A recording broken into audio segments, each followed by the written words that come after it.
할렐루야. 네, 오늘은 하나님의 거룩한 날, 복된 주일입니다. 요즘은 날씨가 굉장히 습하고 무더운 이 장마철인데, 그러나 이런 날씨에도 개의치 않으시고 온전히 주일을 섬기는 여러분을 환영하고 축복합니다. 오늘 이 시간에는 주님과 하나 되는 감동으로 우리의 삶이 형통해지고, 또 주님과 동행하심으로 하여금 우리의 생활에 속한 모든 문제가 해결되고 풀어지는 놀라운 은혜가 있기를 주님의 이름으로 축원드립니다. 오늘 하나님께서 저와 여러분에게 주시는 말씀은 마태복음 5장 22절에서 24절의 말씀을 중심으로 형제와 화목을 이루라, 이러한 제목으로 은혜를 나누고자 합니다. 얼마 전에 제가 아는 한 자매님이 뜻밖의 사고에 휘말려서 저에게 기도 부탁을 해온 적이 있습니다. 내용인즉 이 자매가 회사에 차를 가지고 운전을 하다가 급하게 차선을 변경을 하게 되었는데, 뒤에 있던 버스가 갑자기 차선 변경을 하는 이 자매의 차 때문에 급브레이크를 밟게 된 거예요. 그래서 버스 안에 있던 승객 중에 한 아주머니께서 급하게 차량이 움직이는 바람에 여기 안에서 부딪혀서 다치게 된 것입니다. 그런데 이런 일이 있은 지 한 3일이 지나서 이 버스 회사로부터 연락이 와서 이 자매가 이 사실을 알게 되었습니다. 그래서 이 버스 회사를 통해서 이 아주머니가 민원을 걸어서 내가 이 버스 때문에 몸이 다쳤다 이래가지고 그때 알게 됐는데, 그때 경찰이 이제 개입을 해가지고 경찰이 이제 블랙박스에 녹화된 이제 영상을 봤는데, 이 자매 차가 실수를 했기 때문에 버스 회사에서는 이 아주머니에게 보상을 해줄 이유가 없다. 그래서 자매를 불러서 조사를 하게 되었습니다. 그랬는데 이 자매는 신앙이 굉장히 좋은 친구예요. 가정에서도 가장 신앙이 좋은 친구인데 마음도 여리고, 그런데 본인 때문에 누군가 다치고 사고가 났다는 생각을 하질 못했는데 이렇게 됐다는 사실만으로도 너무 놀라서 기도 부탁을 했던 친구였습니다. 그런데 가서 조사를 받는데 이 경찰이 녹화된 화면을 아무리 봐도 이 자매가 고의적으로 사고를 일으킨 것이 전혀 아니라는 사실을 알게 됐어요. 고의적으로. 근데 그 아주머니는 그 차량이 뺑소니다 이렇게 주장을 했는데, 고의적인 사고였더라면 아마 그런 사고를 내고 주행랑을 쳤을 텐데, 이 자매의 차량은 너무 천천히 운전을 했기 때문에 이것은 고의적인 사고가 아니었다, 예상치 못한 사고였다. 그러니 합의를 두 분이서 잘해라 이렇게 결론이 났어요. 그런데 그 아주머니께서는 피해 보상을 아주 강력하게 요구하시고 합의도 안 해주겠다고 보험 처리를 하라고 하면서 아주 다그치는 그런 상황이었습니다. 그러면서 이 아주머니가 계속해서 어딘가랑 이제 통화를 하는데, 목사님 어쩌고 저쩌고, 저 아무개 집사인데요 하면서 제가 막 사고가 나서 아파가지고 어느 뺑소니 사고 때문에 이러면서 막 얘기를 하더래요. 그러니까 알고 보니까 이분이 뭐 목사님이랑도 통화를 하고 자신이 또 어느 집사라고도 얘기하는 거 보니까 믿음이 있는 분이었다는 거죠. 그런데 아주머니께서 계속해서 자기 그 피해 보상을 주장하면서 이제 병원에 가서 진단서를 끊었는데, 의사조차 이 진단서를 끊어줄 수 없을 정도의 굉장히 경미한, 몇 주라고 판단조차 내릴 수 없는 그냥 타박상을 입은 거였어요. 의자에 좀 부딪혀서 한 멍 2개가 들었나 그랬는데, 어쨌든 자신은 아프다고 막 난리를 치면서 그렇게 피해 보상을 요구하고 있었던 것이죠. 그래서 이 자매는 어쩔 수 없이 너무나 얼어가지고 이 아주머니가 원하는 대로 이제 보험 처리를 해줬다고 합니다. 그런데 너무나 이 자매가 마음이 어려웠던 것은, 사랑이 있는 분인데 계속해서 이 자매에게 악담을 하시더라는 거예요. 버스 기사까지 막 원망을 하면서, 아니 저 앞에 차가 저렇게 끼어들었으면 버스가 큰 버스가 되나서 그 차를 그냥 확 밀어 제꼈어야지. 그랬으면은 내가 다치지 않고 저 아가씨가 다쳤을 텐데 왜 나를 이렇게 다치게 했느냐, 뭐 이렇게 악담을 하는 거예요. 그러면서 죽을 사람은 따로 있는데 왜 내가 다쳐서 고생을 해야 되냐 이러면서 막 세게 부딪혔어야지 그럼 저 차량이 다쳤을 텐데 하면서 계속해서 이 악담을 늘어놓더라는 것입니다. 가뜩이나 마음이 어렵고 예상치 못한 사고로 인해서 이 마음이 여린 친구여서 굉장히 입장이 난감한데 또 회사의 차로 이제 이런 사고가 났기 때문에 보험 처리를 해서 그 입장이 굉장히 곤란한데 이 아주머니가 같은 믿는 자로서 이렇게 악담을 계속해서 저주를 퍼부으니 이 아주머니에게는 자비와 예수님의 사랑이라고는 전혀 찾아볼 수 없는 그런 이제 환난 가운데 저에게 기도 부탁을 또 다른 분들에게도 기도 부탁을 한 것이었습니다. 저도 이런 주변의 사건 사고들을 주변에서 많이 듣게 됩니다. 그럴 때면 이제 기도 부탁을 많이 요구하시는 분들이 있는데 저는 이 사건을 통해서 제 한 10년 전에 일어났던 제 친한 친구의 사고를 떠오르게 하나님 하셨습니다. 한 10년 전에 제 친구 하나가 이제 오토바이를 타고 가다가 여자인데 오토바이 타고 가다가 야쿠르트 아줌마가 골목에서 갑자기 나오는 통에 그 아줌마랑 부딪혀 사고가 났어요. 근데 다행히도 제 친구는 크게 다치지 않았고 아까 그렇게 주장했던 아줌마가 멍이 들었습니다. 그런데 이 친구는 이제 계속해서 아줌마의 불찰이었다 해가지고 한복을 챙기겠다는 마음이 있었어요. 나중에는 내가 이렇게 아파서 어떻게 될지 어떻게 하냐.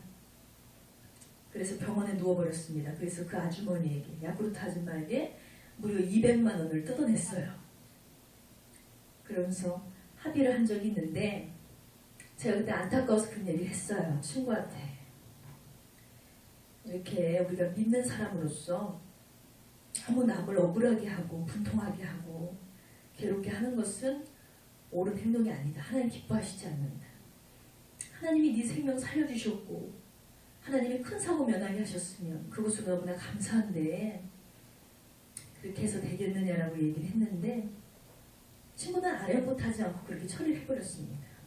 그리고는 꼭 3년 뒤에 이 친구가 실수로 이번엔 자신의 실수로 교통사고를 내게 됐어요.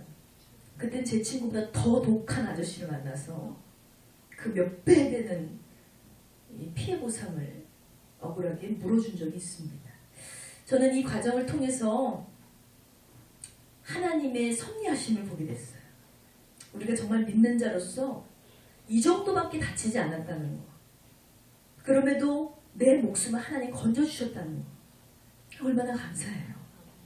그런데 세상 사람들과 똑같이 아니면 세상 사람들 더 잔인하게 상대를 궁주로 몰아세우고 자신의 이득을 취한 것에 대해서 조금도 회개함이 없이 양심의 가책도 없이 이렇게 살아가는 그리스도인들이 굉장히 많습니다. 그런데 여러분 제 친구의 경험 보면 아시잖아요.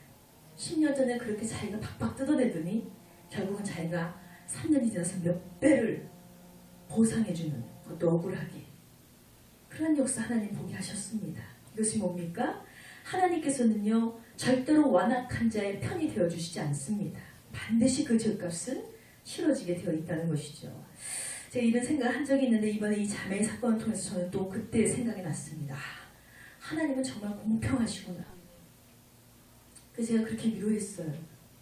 비록 지금은 억울할지라도 우리 예수 믿는 사람들이 정말 억울한 일이 많고 정말 괴로움을 당할 때가 있어요. 그럼에도 불구하고 하나님 나에게 양보하게 하시고 이해하게 하시고 하나님 나에게 당하게 하실 때 있고 하나님 나에게 참게 하실 때가 있습니다. 그럴 때 기꺼이 우리가 상대를 배려할 수 있는 그 사랑이 있다면 하나님께서는 반드시 저와 여러분의 억울함을 잊지 않으실 것입니다. 그렇지만 세상 사람들과 같이 똑같이 우리가 그 억울함을 악을 악으로 갚으려 하고 정말 세상과 못지않게 대적하려 한다면 그건 역시 하나님은 절대로 잊지 않으실 거란 생각이 듭니다. 여러분 진짜 우리가 예수 믿는 자들이라면 과연 지나치게 누군가를 억울하게 하고 또 누군가의 실수나 분명한 그의 잘못이었다 할지라도 우리가 양보하는 마음, 배려하는 마음, 그리고 관용하는 마음 이런 마음으로 처신하게 된다면 반드시 저와 여러분의 삶이 형통의 축복으로 이어지게 되기를 주의 이름으로 축원드립니다. 예수님을 보세요. 예수님은 자신을 죽인 자들도 사랑하셨잖아요. 예수님께서는 자신에게 유대인의 왕이라고 조롱을 하는 자들 앞에 자신의 얼굴에 침을 뱉으며 힐난하는 자들 앞에 절대로 그 억울함을 호소하지 않으셨습니다. 절대로 예수님은 자신의 의를 드러내지 않으셨습니다. 바로 이렇게 주님께서 보이셨던 사랑 자체가 우리에게는 얼마나 큰 기쁨이고 얼마나 큰 복이었는지 몰라요. 그리고 넉넉하게 이기는 그 마음, 그 예수님의 마음이 천국에 상달되었을 때 예수님은 지금도 그 희생으로 수많은 영혼들을 건지고 계신 분임을 여러분 믿으시기 바랍니다. 그래서 우리가 진짜 예수 믿는 자들이라면 여러분 우리의 이웃, 형제를 대할 때 어떤 마음과 어떤 태도가 필요한지 다시금 오늘 말씀을 통해서 돌이켜보는 시간 되기를 주님의 이름으로 축원드립니다. 자, 오늘 본문 말씀은 예수님께서 산상에서 설교하신 내용이 들어있습니다. 바로 죄의 본질에 대해서 잘 드러내서 가르치시면서 하나님 앞에 예배를 드리는 성도가 자신이 받은 은혜로 우리의 이웃을 섬기는 것이 진정한 전도이고 이웃사랑의 실천이고 또 그런 우리의 태도를 통해서 이 땅에 있는 믿지 않는 영혼들도 아버지의 사랑과 구원을 보게 될 것이다 라고 말씀하고 있습니다. 그러므로 형제와의 화목 또 이웃과의 사랑의 본이 되셨던 예수님의 실천 신앙을 기억하시면서 오늘 말씀을 통해서 다시금 저와 여러분의 태도와 성품을 점검해서 회개하며 결단하는 그런 시간 되기를 원합니다. 자, 말씀을 통해서 깨닫게 하시는 첫 번째 메시지는 누구나 사랑받을 자로 여기라입니다. 다 같이 선포합니다. 누구나 사랑받을 자로 여기라. 아멘. 누구나 사랑받을 자격이 있어요. 우리는 사람을 대하는 데 있어서 또 사람과의 관계에 있어서 저 사람은 사랑받기 합당한 사람이지, 저 사람은 괜찮은 사람이지 라고 인정해 줄 수 있는 사람이 있는가 하면 또 그렇지 못한 자로 판단하게 되는 경우가 많습니다. 그 사람의 어떤 외모나 성격이나 그 사람이 나에게 주는 유익으로 인해서 우리가 그 사람을 좋아하기도 하고 혹은 미워하기도 하고 배척하는 경우가 있죠. 물론 하나님 앞에서도요. 하나님께 사랑을 듬뿍 받는 자가 있는가 하면 하나님께 미움을 받는 대상은 분명히 있습니다. 그러나 근본적으로 하나님은 우리하고 다르세요. 하나님은 우리와 같이 어떤 사람을 외모로 판단하시거나 그 사람의 서로 인격으로 판단하시거나 나에게 유익을 주나 안 주나로 판단하셔서 그 사람을 사랑하고 혹은 미워하시는 것이 아니라 근본적으로 하나님께서는 사랑의 하나님이시고 그분은 자비와 용서 그리고 인간을 긍휼히 여기시는 분임을 믿으시기 바랍니다. 그렇기 때문에 마땅히 죄인으로서 건짐을 받을 수 없는 저와 여러분을 사랑하셨잖아요. 그리고 자녀 삼으셨고 지금까지도 변화되지 않은 우리의 삶의 형태들, 지금까지도 완악하게 삐뚤어져 있는 우리의 성품들, 그것을 보시면서도 하나님은 우리를 사랑한다 말씀하십니다.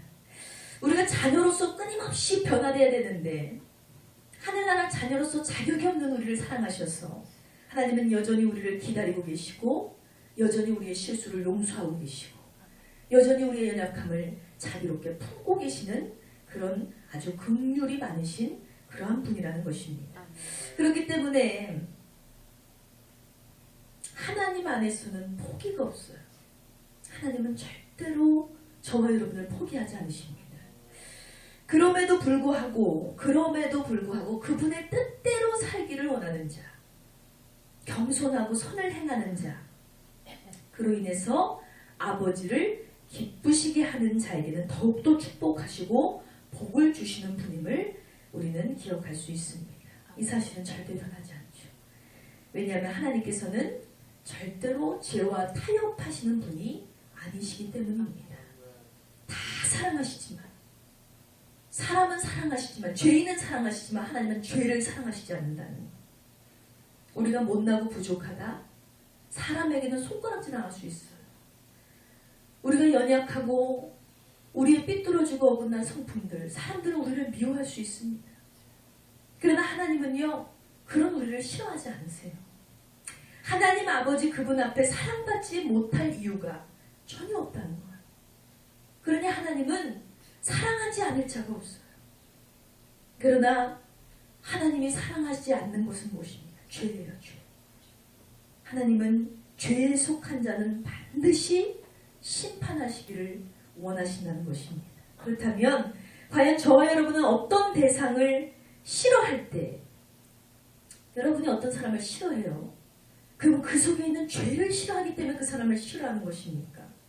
아니면 내 마음에 들지 않고 내 성격과 맞지 않고 내 의견과 다르고 내게 유익이었기 때문에 그 사람을 미워하는 것입니까?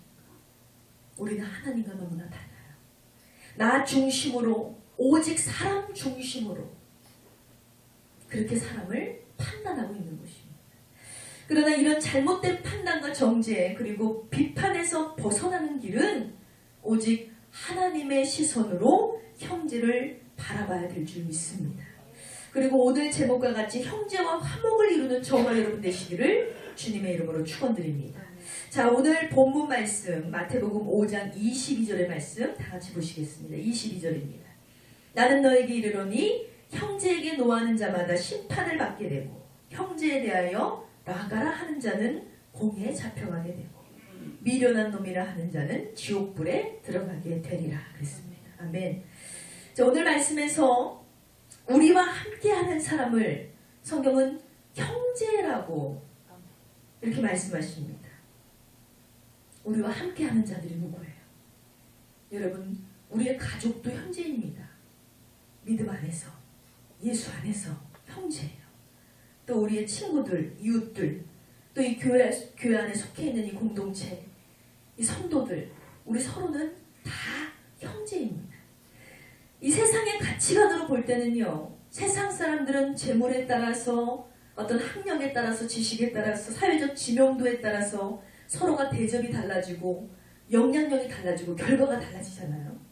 그렇기 때문에 우리는 일명 끼리끼리 논다는 얘기를 해요. 끼리끼리 어울리는 경우가 있어요. 돈 있는 사람은 돈 있는 사람끼리, 많이 배운 사람들은 많이 배운 사람들끼리, 좀 못난 사람들은 못난 사람들끼리 끼리끼리 어울리는 것이 훨씬 편하고 또 그렇게 자연스럽게 된다는 거죠. 그런데 이렇게 저와 여러분처럼 믿음으로 거듭난 자에게 하나님 말씀하시기를 우리 모두에게 속한 영혼들은 다 형제라고 말씀하셨습니다. 믿음으로 거듭난 저와 여러분은 분명히 모든 일을 형제로 바라보고 또 내 이웃을 내 몸과 같이 사랑하라는 하나님의 명령에 따라서 모든 일을 차별 없이 조건 없이 그렇게 대해야 될 줄 믿습니다. 여러분, 그런데 믿음을 가지고 우리네 인생의 근본을 살펴보면요, 사실은 이 차별이라는 게 있을 수가 없어요. 차별이라는 걸 우리 왜 하는 거예요? 왜 사람을 우리가 외모로 차별하고 성품으로 차별을 하고 그 사람의 재물로 차별을 하고 왜 우리 그렇습니까? 그런데 차별이라는 게 있을 수 없다는 것은요, 모든 사람들은 맨몸으로 태어납니다. 모든 사람들은 맨손으로 태어나요. 태어날 때부터 어떤 부귀영화를 쥐고 금을 쥐고 태어난 사람은 없어요. 하루 세끼 밥을 먹고 살다가 죽는 것이 우리의 인생입니다. 같은 죽음의 결과를 맞이한다는 것은요, 이 땅에서 그 사람이 돈을 얼마를 벌었든지 어떤 직위를 갖고 있었든지 또 어떤 학력 가운데 있었든지 얼마나 공부를 했고 남다른 재주가 얼마나 많았는지 다 중요하지 않아요. 왜냐하면 어차피 결과적으로 인간은 한 번 살다가 죽게 되어 있기 때문입니다. 그래서 성경은 본질적으로 볼 때 우리 모두를 형제로 이렇게 통용하고 있습니다. 과거에 우리 모두는 뭐예요? 다 예수님을 만나기 전에 죄인의 신분이었어요. 죄인의 신분. 저주 가운데 살았던 사람. 예수님께서 우리를 만나주셔서 구원의 은혜를 받고 변화된 자들이 바로 저와 여러분들입니다. 그런데 내 판단 기준에 맞지 않으면 우리는 어때요? 여전히 타인에 대해서 분노하고 남의 부족함이나 허물을 보게 되면 헐뜯기 바쁘고 비방하기 바쁘고 조롱하기 바쁘고 무시하고 욕하게 되고 여전히 세상 사람들의 기준으로 세상 사람들의 생각으로 살아가는 우리의 연약함을 보게 됩니다. 세상에서 죄에서 거듭나지 못한 행위를 우리는 그대로 하고 있는 것입니다. 그래서 이런 자들은요, 하나님의 진노와 심판을 면할 수 없다. 그래서 이 22절의 무시무시한 말씀을 오늘 우리에게 주고 계십니다. 형제에 대해서 이렇게 대하는 자, 무시하고 욕하고 라가라 하는 자, 바보라 하는 자, 업신여기는 자, 비방하는 자, 그들은 결국 잡혀가게 될 것이고 결국은 지옥불에 들어가게 될 것이다 라고 경고하고 있는 것입니다. 여러분, 로마서 3장 23절 말씀에도 보면 모든 사람이 죄를 범하였을 때 하나님의 영광에 이르지 못하였더니 라고 나와 있습니다. 어떤 사람들이 아니고요, 모든 사람들이 죄를 지었다. 모든 사람들이 죄를 범했다. 모든 사람들이 하나님의 영광에 이르지 못했다. 모든 사람이라고 그랬어요. 그 성경은 누구든지 죄 때문에 하나님을 스스로 알지 못하고 스스로 하나님을 믿지도 못하고 저주를 받게 되었다고 분명히 증거하고 있습니다. 또한 디모데전서 1장 15절에서 16절 말씀에서도 믿보다 모든 사람이 받을 만한 이 말이요 그리스도 예수께서 죄인을 구원하시려고 세상에 임하셨다 하셨도다. 죄인 중에 내가 괴수로다 그랬습니다. 이 사도 바울의 고백이에요. 사도 바울은 고백하기를 죄인 중에서도 내가 괴수입니다. 그 많은 죄인 중에서도 내가 우두머리 죄인입니다. 내가 가장 큰 죄인입니다. 내가 가장 큰 취약한 죄인입니다. 이렇게 고백하고 있어요. 여러분, 과연 누가 누구를 판단할 자격이 있겠습니까? 누가 누구를 가르칠 권한이 있겠습니까? 우리는 근본적으로 같은 죄인이에요. 같은 저주받은 자였습니다. 그런데 예수님이 이 죄인을 구하러 오셔서 바로 저와 여러분을 구원해 주셨기 때문에 우리는 그 구원을 깨닫게 된다면 이제 우리의 입술은 절대로 누구를 정죄할 수 없습니다. 판단할 수 없습니다. 그런데 그럼에도 불구하고 우리는 어때요? 우리 입술은 어때요? 너무나 더러워요. 너무나 추악합니다. 끊임없이 판단하고 끊임없이 정죄하고 끊임없이 비판합니다. 저와 여러분은 여전히 하나님을 사랑한다 고백하고 있고 구원받았다 고백하고 있지만 여전히 형제를 향하여 나가라 하며 비난을 멈추지 않는 이런 죄 가운데 빠져 있다는 것입니다. 여러분, 오늘 말씀 22절의 말씀을 저와 여러분이 두려워하는 마음으로 새기길 원합니다. 이제는 우리가 결단을 해야 되죠. 모든 영혼을 구원받을 자로 인정해야 돼요. 모든 사람들을 사랑의 대상으로 인정해야 돼요. 그리고 그들이 나를 통해서 변화될 수 있도록 오히려 그들이 우리를 보고 우리의 착한 마음씨를 보고 그럼에도 불구하고 억울함에도 불구하고 용서하는 마음, 사랑하는 마음, 이해하는 마음, 관용을 베푸는 마음, 자비를 나누는 그 마음을 보고 우리를 통해서 예수님을 보고 우리를 보고 은혜 만나서 은혜를 받아서 또 하나님을 만날 수 있는 통로가 될 수 있도록 우리는 그러한 자녀로서의 삶을 살아가야 될 줄 믿습니다. 우리가 어떤 경우라도 형제를 품을 수 있어야 된다는 거죠. 근데 잘 못하죠. 우리는 제일 못하는 것 같아요. 이것이 가장 큰 인생의 숙제가 아닌가 저도 그렇게 생각을 합니다. 어떤 경우라도 형제를 품는다. 품을 때도 물론 있잖아요. 화가 나는 입장인데 화를 내지 않으려고 억제하고 절제할 때가 있어요. 뭔가 억울하고 분통한 입장인데 그것을 내가 견딜 때가 있어요. 내가 착해서 내가 선해서도 아니에요. 나를 구원하신 예수님을 믿기 때문에 우리는 그 행위를 해낸다는 것입니다. 주님 앞에 빚진 자로서 누군가도 그 은혜의 빛을 질 수 있도록 우리는 본이 되는 그런 하나님의 복된 자녀가 되어야 될 줄 믿습니다. 그래서 그들을 돕기 위해서라도 우리는 겸손해져야 돼요. 사랑하고 섬기는 자가 되어야 될 줄 믿습니다. 여러분, 우리 모두는 분명히 기억해야 됩니다. 내가 지금 어떤 믿음, 어떤 환경, 어떤 사람이라 할지라도 절대로 하나님 앞에서는 우리가 스스로를 자랑할 수 없습니다. 내가 기도를 잘합니다. 내가 전도를 잘해요. 내가 얼마나 똑똑한데요. 내가 얼마나 성경을 많이 하는데요. 내가 얼마나 주님 뜻대로 살고 있는데요. 자랑할 필요 없어요. 하나님이 알아주시면 그뿐이죠. 하나님이 인정하시면 그 상금은 하늘에 쌓이게 되어 있습니다. 절대로 사람 앞에서는 자랑할 필요가 없어요. 우쭐댈 필요가 없어요. 대단할 필요가 없습니다. 우리는요, 지금 이렇게 예배하는 자가 되어 있는 이유입니까? 하나님은 왜 교회를 세우시고, 왜 예배하게 하시고, 왜 말씀 듣게 하시고, 왜 찬양하게 하시고, 기도의 시간을 왜 주실까요? 이것은 기회입니다. 찬스입니다. 말씀을 통해서 다시금 깨닫고 회개하고 돌이킬 수 있는 기회를 주시는 거예요. 기도하면서 다시금 내 성품을 돌아보고 다시금 변화되지 않은 나의 원을 바라볼 수 있는 시간. 그런데 이렇게 예배하지 않고 기도하지 않으면요, 인간의 본성은 끝없이 악해지게 되어 있어요. 계속해서 옛사람이 출동을 하고 계속해서 예수 믿기 이전의 삶을 우리는 돌아가기를 원하고 회복되기를 원해요. 사탄이 저와 여러분을 가만 내버려 두지 않습니다. 열심히 세상 사람들과 똑같이 살아가도록 우리를 가만히 두지 않는 것입니다.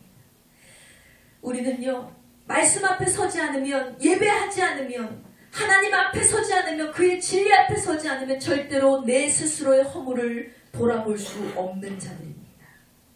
내가 무엇이 잘못되고, 내가 무엇이 부족하고, 무엇이 연약한지 좋지, 나의 허물조차 깨닫지 못하는 자들, 그러나 남의 허물은 들추기 바쁜 자들, 그런 자들이 바로 저와 여러분이고 그런 피조물에 불과하다는 것입니다. 그러므로 주님은 분명히 성경을 통해서 말씀하셨어요. 남을 나보다 낮게 여겨라.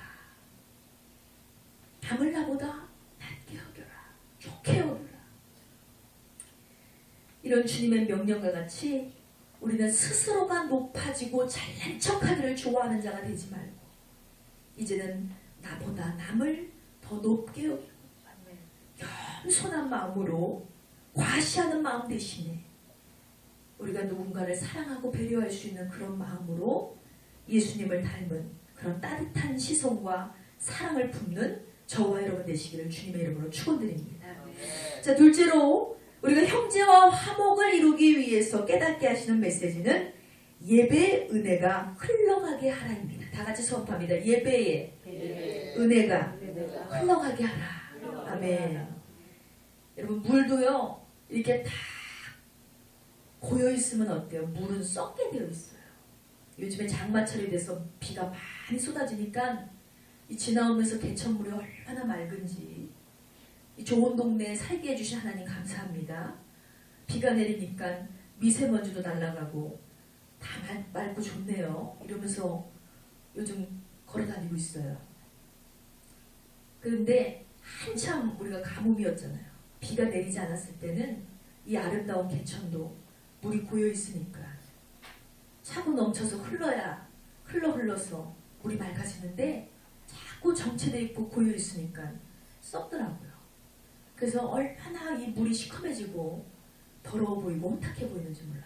그런데 요즘은 지나갈 때마다 보면은 그 맑고 투명한 모래알들이 다 보이고 그 막 크고 작은 물고기들이 훤히 비쳐 보이고, 아, 굉장히 많네, 굉장히 청결하네, 이러면서 막 기분이 좋아지는 거예요.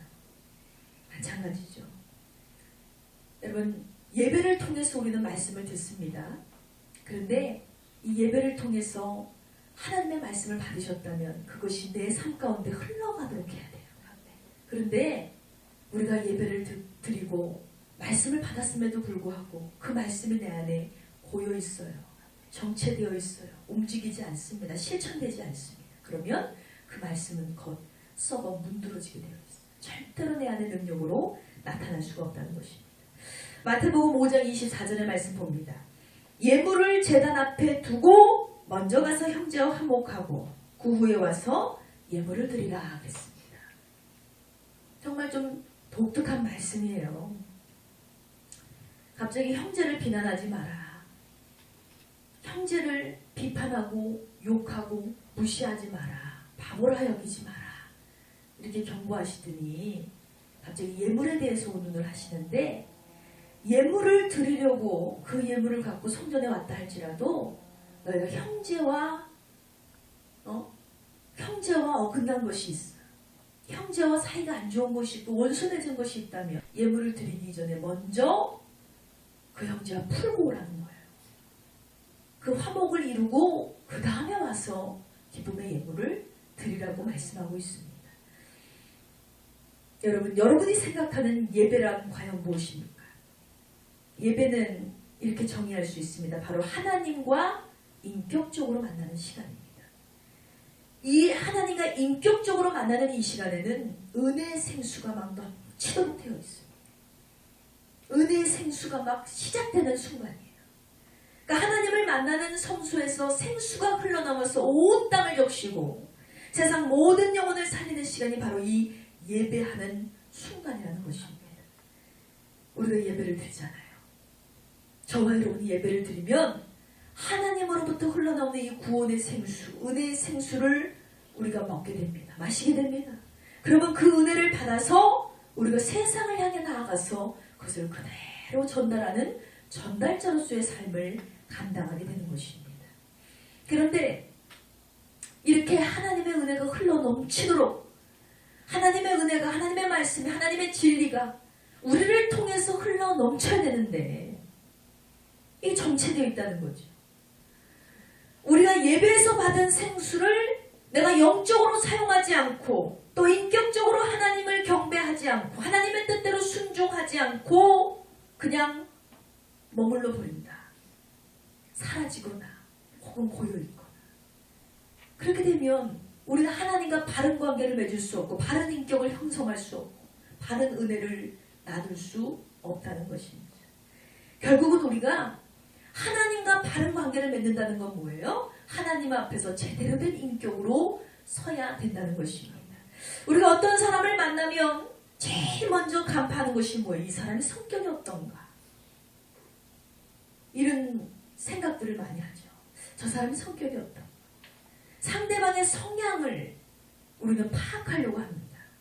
나보다 센 사람, 나보다 약한 사람, 막 이런 걸로 사람을 판단해서 사람을 대하기도 하고요. 사람의 이 성품을 헤아리는 것을 우리는 인격이라고 말하죠. 그래서 사람들이 이렇게 얘기해요. 아, 저 사람은 인격이 덜 됐어. 인격이 좀 모자라는 것 같아. 비난하는 말이죠. 그리고 또 어떤 사람을 향해서 저 사람의 인격이 참 훌륭해. 사람 됨됨이가 참 됐어. 이런 얘기를 하기도 하잖아요. 이렇게 우리가 판단을 하는데 여러분은 과연 누군가에게 내가 어떻게 비춰주고 있다 생각하십니까? 내가 누구나에게 인정받는 성품이십니까? 누군가가 나를 판단했을 때 나는 누구나에게 칭찬받고 인정받을 만한 그런 인격을 갖고 있어. 그런 성품을 갖고 있어. 자신하시는 분들 계십니까? 별로 자신이 없는 분들이 더 많은 거예요. 내가 비난의 입술을 많이 여는 사람일수록 어쩌면 똑같은 비난을 당하는 그런 자일지도 모릅니다. 우리가 왜 사람의 인격을 비난할까요? 이 사람과 사람끼리도 대화가 안 통해요.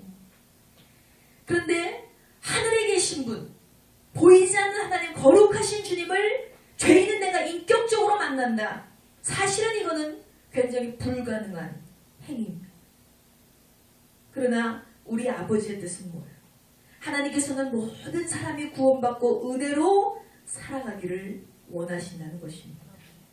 한마디로 우리는 스스로 제대로 된 인격을 소유할 수 없고 보이지 않는 하나님을 만날 수 없는 존재들이지만 하나님은 이렇게 하나님을 만날 만한 성품이 되지 못하는 우리를 사랑하셔서 이렇게 예배당으로 불러 모으시고 주님 앞에 예배드리게 하시고 말씀을 들어 알게 하시고 그 말씀 앞에 내 삶의 은혜에 넘치게 하시고 그럼으로써 날마다 구원을 강구하는 그런 삶을 우리가 살게 되는 것입니다.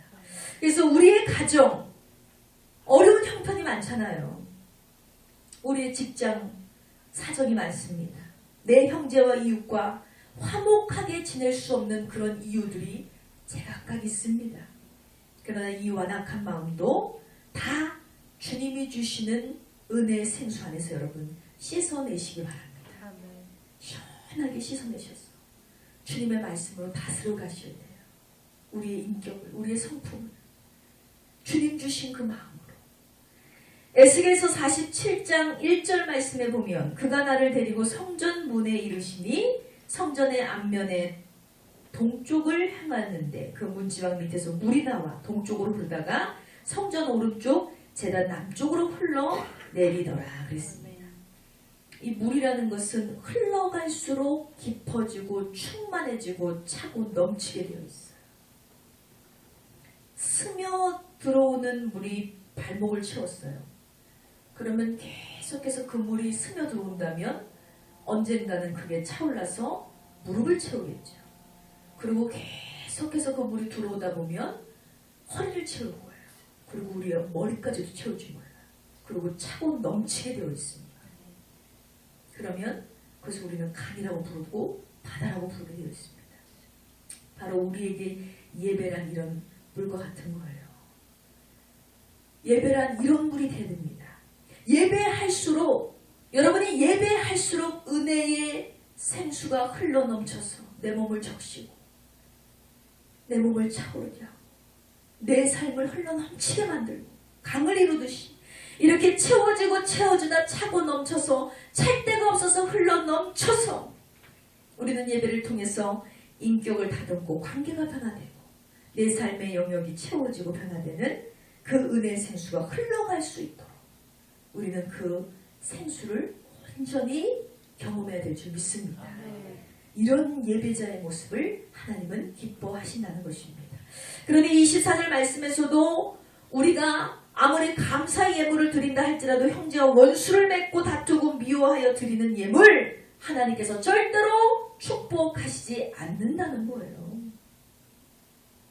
아무리 우리가 기쁜 마음으로 하나님 앞에 연락되어진 예물이라 할지라도 하늘의 창고가 열릴 수 없고 은혜의 풍요함이 있을 수 없고 그러니 하나님 말씀하시기를 너희는 먼저 그 예물을 두고 형제와 화목을 이루고 난 다음에 와서 드려라. 이렇게 말씀하고 있는 것입니다. 그만큼 형제와의 관계, 이웃과의 관계 매우 중요한 신앙의 요소임을 여러분 기억하시기 바랍니다. 고린도후서 2장 14절 말씀에도 항상 우리를 그리스도 안에서 이기게 하시고 우리로 말미암아 각 처에서 그리스도를 아는 냄새를 나타내시는 하나님께 감사하노라 그랬습니다. 여러분 주님을 만난 자는 은혜를 받은 자죠. 그리고 은혜를 받은 자는 그 은혜의 냄새를 풍기게 되어 있습니다. 그것을 우리는 예수의 향기라고 합니다. 과연 여러분은 세상을 향하여 내 이웃과 형제들을 향하여 가족을 향하여 예수의 향기를 풍기고 계십니까? 아니면 여전히 썩어버린 세상 사람들의 향기를 풍기고 계십니까? 우리가 예수의 보혈로 구원받은 자들이라면 그 구원의 향기를 저 땅끝까지 분명히 전해야 될 줄 믿습니다. 그래서 누가 굳이 말하지 않아도 우리가 굳이 드러내지 않아도 누가 봐도 우리는 선한 인격의 사람으로 인정을 받아야 돼요. 왜? 예수를 믿기 때문에. 누가 봐도 참된 그리스도인으로 우리는 인정받아야 됩니다. 그 은혜의 생수가 생명의 향기로 전달되어서 다른 영혼들이 죽어가지 않고 오히려 나를 소생할 수 있도록 우리는 삶의 본보기로 살아가야 된다는 것입니다.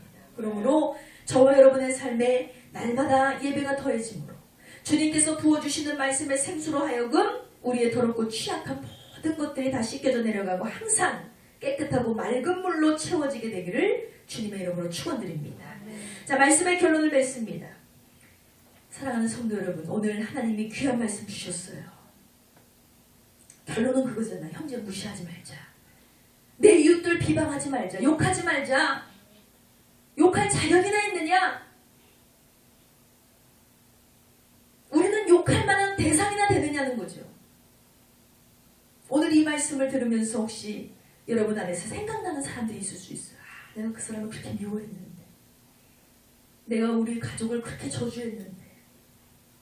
어떤 분들은 화목하게 지내지 못하는 가족들이 떠오르고, 어떤 분들은 억울하다 분통하다 욕했던 내 친구들이 떠오르고, 어떤 분들은 직장 동료, 어떤 분들은 또 어떤 공동체 안에서의, 또 이 교회 안에서의 판단들, 자신의 태도, 이런 것들이 분명히 찔림이 되셨던 분들도 있을 것입니다. 그런데 이 시간은요, 하나님께서 이 말씀 주신 이유는요, 저와 여러분에게 자책하라고 이 말씀 주신 게 아니에요. 이 찔림으로 하여금 우리가 좌계감에 빠지는 시간이 절대로 아닙니다. 하나님의 말씀을 나눈다는 것, 예배 시간에 하나님의 말씀을 우리가 공감한다는 것은요, 비록 이 말씀을 통해 비춰보면 나는 그런 자였지만, 그런 나였지만, 그래서 참으로 부끄럽고 여전히 자격 없는 우리지만, 지금 이 예배를 통해서 우리는 또 다른 역사와 은혜를 진행하고 계신 예수님을 바라봐야 될 줄 믿습니다. 바로 이 말씀이 우리 안에 뿌려졌어요. 그리고 하나님 아버지의 사랑과 예수님의 보혈이 지금도 저와 여러분을 통해서 흘러넘치고 있습니다. 그러면 지난 한 주간 죽었던 내 영혼이 이제 은혜의 생수로 살아가는 시간입니다. 자책하는 시간이 아니라 이제는 깨닫는 시간이고 은혜 받는 시간이고, 이제는 우리가 하나님 대로 살 수 있는 기회의 시간입니다. 그러므로 이제는 우리가 일할 때죠. 이제는 내 가족도 친구도 이웃도 만나는 모든 영혼, 생수예요. 이 예배의 생수로, 은혜의 생수로 살려낼 수 있는 이 복음을 전하는 저와 여러분 되시기를 주의 이름으로 축원드립니다. 오늘 하나님께서 본문 말씀을 통해서 두 가지 방향을 주셨다 그랬어요. 두 가지 우리가 실천해야 될 상황이 있습니다. 하나는 누구든지 사랑을 받아야 될 대상이다. 나만 사랑받을 자가 아니에요. 나만 하나님께 인정받을 자가 아닙니다. 누구나 하나님의 사랑을 받을 자격이 있다는 거예요. 하나님은 그렇게 모든 사람들을 사랑할 대상으로 품고 계신다는 거예요. 그러니 우리도 그들을 사랑할 대상으로 봐야 됩니다. 둘째로 예배의 은혜가 흘러가게 하라는 거예요. 예배를 드렸으면 그 은혜가 나를 통해서 흘러갈 수 있도록 여러분 실천하시기 바랍니다. 주님 말씀에 순종하시기 바랍니다. 주님은 십자가에서 갈라진 내 마음도, 지치고 고나고 피곤해진 내 인생도, 식어질 대로 식어진 내 영혼의 냉랭함도 온몸으로 다 감당해 주셨어요.